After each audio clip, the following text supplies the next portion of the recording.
ఆయుర్వేద ఔషధాల గని నేరేడు తీపి వగరు పులుపు రుచుల మిశ్రమాలతో కూడిన ఈ పండ్లను ఇష్టపడని వారు ఉండరు. మార్కెట్లో ఎంత ధర ఉన్నా కొనుక్కొని తినకమానరు. అంత డిమాండ్ ఉన్న అల్ల నేరేడు పంటను సాగు చేసే రైతులు జాగ్రత్తగా కాపాడుకోవాలి. మార్చి నెల పూత వచ్చే సమయం కావడంతో కొన్ని మెలకువలను పాటిస్తే మంచి దిగుబడి పొందవచ్చని తెలియజేస్తున్నారు సంగారెడ్డి జిల్లా ఫల పరిశోధనా స్థానం శాస్త్రవేత్త డాక్టర్ హరికాంత్ పోరిక.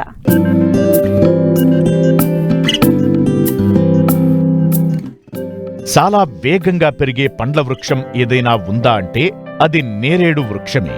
దాదాపు 20 అడుగుల ఎత్తు పెరుగుతుంది. 100 ఏళ్లకు పైగా ఫల సంపదను అందించగల వృక్షమిది. గట్టిగా ఉండే ఈ చెట్టు కాండం కలప అవసరాలను కూడా తీరుస్తుంది. మన దేశంలో అన్ని వాతావరణ స్థితిగతుల్లో నేరేడు సాగుకు అనుకూలత ఉంది.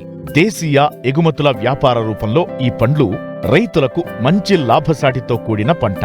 ప్రస్తుతం కొంతమంది రైతులు వాణిజ్య సరళిలో ఎకరానికి 100 మొక్కల చొప్పున నాటుతున్నారు. చెట్టు ఎత్తు 15 అడుగులకు మించి పెరగకుండా ఏటా కొమ్మల కత్తిరింపు ద్వారా నియంత్రిస్తున్నారు. నాటిన 3వ సంవత్సరం నుండి ఫలసాయం ప్రారంభమవుతుంది. మార్చ్, ఏప్రిల్ నెలల్లో పూతకి వచ్చి జూన్, జులై నెలల్లో పండ్లు కోతకొస్తాయి. చెట్టుకి 75 నుంచి 100 కిలోల దిగుబడి పొందే వీలుంటుంది. ఈ పంట కాపు 2 నెలలు మాత్రమే ఉంటుంది. కాబట్టి ఆ కాపును నిలబెట్టుకోవాలంటే పూత రాలకుండా చూసుకోవాలి. మార్చి నెల పూత వచ్చే సమయం కాబట్టి పూతను కాపాడుకునేందుకు ఎలాంటి యాజమాన్య పద్ధతులు చేపట్టాలో తెలియజేస్తున్నారు సంగారెడ్డి జిల్లా ఫల పరిశోధనా స్థానం శాస్త్రవేత్త డాక్టర్ హరికాంత్ పోరిక. నేరేడు చూసుకున్నట్టయితే చాలా పోషక విలువలు ఎంతగానో ఉన్నాయి. సో ఇందులో మనము పెద్దలు ఎంతగానో ఇష్టపడి మరి అదేవిధంగా ఎన్నో సూక్ష్మ పోషకాలు మనకి ఈ నేరేడు పండులో లభ్యమవుతుంది. సో ఈ సూక్ష్మ పోషకాలు అదేవిధంగా మనకి చాలా వరకు మనకి రోగ నిరోధక శక్తి, అదేవిధంగా మనకి ఎంతగానో మనకి మందుల తయారీలో ఎంతగానో ఉపయోగపడుతుంది మన ఈ నేరేడు పండు. ఈ తోటలు మనకి ఏవైతే భూములు ఎక్కువగా నీటి వ్యవస్థ తక్కువగా ఉన్న నేలలు, అదేవిధంగా మనకి నేలలు సరిగ్గా అంటే మనకి క్షారవంతమైన నేలలు, అదేవిధంగా మనకి బెట్ట భూములు ఉన్నట్టయితే ఈ పంట కూడా ఆ నేలల్లో అనుకూలమైన పంటగా మనము భావించవచ్చు. నేరేడు చెట్టు మనకి తక్కువ నీటి వ్యవస్థతో మనం వీటిని పెంచవచ్చు. సో ఇందులో మనకి ప్రస్తుతానికి పంట రావడానికి సమయాన్ని దాదాపు తగ్గించుకోవడం కోసము మనము ఇందులో గ్రాఫ్టింగ్ పద్ధతిని కూడా ఇందులో ఏర్పరిచి మనకి గ్రాఫ్టెడ్ మొక్కలు, అంటు మొక్కల్ని మనము ఉంచడం జరిగింది. ఈ అంటు మొక్కల వల్ల మనకి ఈ మన పంట లభ్యమయ్యే సమయాన్ని తగ్గించి మనకి 5 నుండి సంవత్సరాల వరకు మనకు పంట వచ్చే అవకాశాలు ఉన్నాయి. సో ఇందులో చూసుకున్నట్టయితే ఈ సమయంలో ఈ నేరేడు అనేది నెక్స్ట్ పూత వచ్చే సమయానికి రెడీ అవుతుంది. సో అందులో మనం ఈ పంట కూడా మనకి మామిడి మాదిరిగానే ఈ నేరేడు కూడా మనకి ఎండాకాలంలో మనకి పంట వచ్చే అవకాశాలు ఉన్నాయి. ఈ పూత అనేది మనకి ఫిబ్రవరి ఆఖరి మరియు మార్చ్ మొదటి వారంలో వచ్చే అవకాశాలు ఎక్కువగా ఉంటాయి. ఇందులో ముఖ్యంగా మనము ఎండు పుల్లలు అనేది ఎక్కువగా రావడం చూస్తూ ఉంటాము. ఈ ప్రతి సంవత్సరము తమ క్షేత్రస్థాయిలో తమ తోటల్లో ఈ ఎండు పుల్లను నివారించినట్టయితే, ఎప్పటికప్పుడు ఈ ఎండు పుల్లలు గమనించి తీసేసినట్టయితే మనకి శీలీంధ్ర నుంచి మనము అధిగమించవచ్చు. అదేవిధంగా మన పంట తోటల్లో చెత్త చెదారం అనేది లేకుండా నీట్గా అంటే మన తోటని కలుపు మొక్కలు లేకుండా ఉంచుకున్నట్టయితే తక్కువ సస్యరక్షణతో ఈ పంటని మనము తీసుకోవచ్చు. పూత వచ్చే దశలో అంటే మనము ఫిబ్రవరి ఆఖరిలో లేదంటే మార్చి మొదటి వారం నుంచి మనము నీటిని ఏర్పరచుకున్నట్టయితే ఈ పూత రాలకుండా మనము నివారించవచ్చు.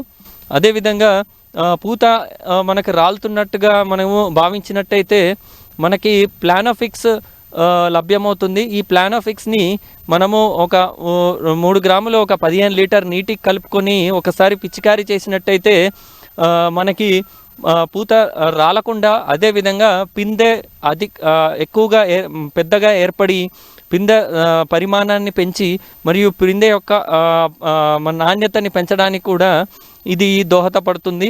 అదేవిధంగా మనము ఇందులో మనము సూక్ష్మ పోషకాలు ఒకసారి మనం పిచికారీ చేసినట్టయితే అది కూడా మనము అధిగమించి మంచి నాణ్యతమైన పండుని మనము తీసుకోవచ్చు.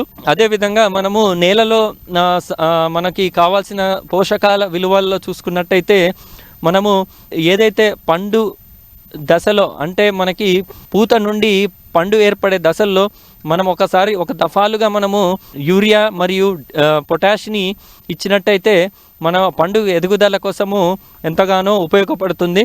అదేవిధంగా నీటి వ్యవస్థ ఏదైతే డ్రిప్ పద్ధతుల్లో ఇస్తున్నామో ఆ డ్రిప్ పద్ధతుల్లో ఇచ్చిన వాళ్ళు కూడా మనము నీటిలో కరిగే పోషకాలని మన ఫర్టిగేషన్ ద్వారా ఇచ్చినట్టయితే ఈ పంట అనేది మనకి ఎంతగానో కాయ సైజు పెరిగి మరియు ఎక్కువగా మనకి పూత ఎక్కువగా వచ్చే అవకాశాలు కూడా అధికంగా ఉంటుంది. అదేవిధంగా ఇది మార్కెట్ సమయంలో ఈ పండును కోయడం కూడా తగు జాగ్రత్తలతో కోసినట్టయితే కింద భూమిపైన పడకుండా మన తగు జాగ్రత్తలతో హార్వెస్టర్తో కానీ లేదంటే మనము గ్లౌజులు వేసుకొని చేత్తో హార్వెస్ట్ చేసినట్టయితే పండు నాణ్యత అనేది కోల్పోకుండా మనం మార్కెట్లో ఇచ్చినట్టయితే ఎంతగానో మనకు రైతుకి అధిక దిగుబడులు పంట ద్వారా కూడా ఎక్కువగా వచ్చే అవకాశాలు ఉన్నాయి. ఏవైతే తోటల్లో పోషకాలు ఇవ్వని తోటల్లో మన నేరేడు ఆకులు అనేది రాలడం సహజంగా చూస్తూ ఉంటాము. ఈ నేరేడు ఆకులు రాలిన ఆకుల్ని మనం ఒకసారి మన తోటలో దుక్కినట్టయితే ఆ ఆకులన్నీ భూమిలో కలిసేసి పోషక విలువల్ని మన నేలల్లో పెంచడం జరుగుతుంది. వాటి ద్వారానే మనకి ఈ పోషకాలు మన చెట్టుకి ఎక్కువగా అందే అవకాశాలు ఉన్నాయి. కాబట్టి ఇవన్నీ రైతులు దృష్టిలో పెట్టుకొని పంటని కూడా మనము వేసుకోవడానికి ఎక్కువగా మొగ్గు చూపుతారని చెప్పేసి ఆశిస్తున్నాం. ఒక్కో నేరేడు చెట్టు నుండి 80 నుంచి 100 కిలోల దిగుబడి పొందవచ్చు. ఇటు పండ్లకు మార్కెట్లో కూడా మంచి డిమాండ్ ఉంది. కాబట్టి రైతులు సరైన యాజమాన్య పద్ధతులను ఆచరిస్తే అధిక దిగుబడులను పొంది ఆర్థికంగా నిలదొక్కునే అవకాశముంది.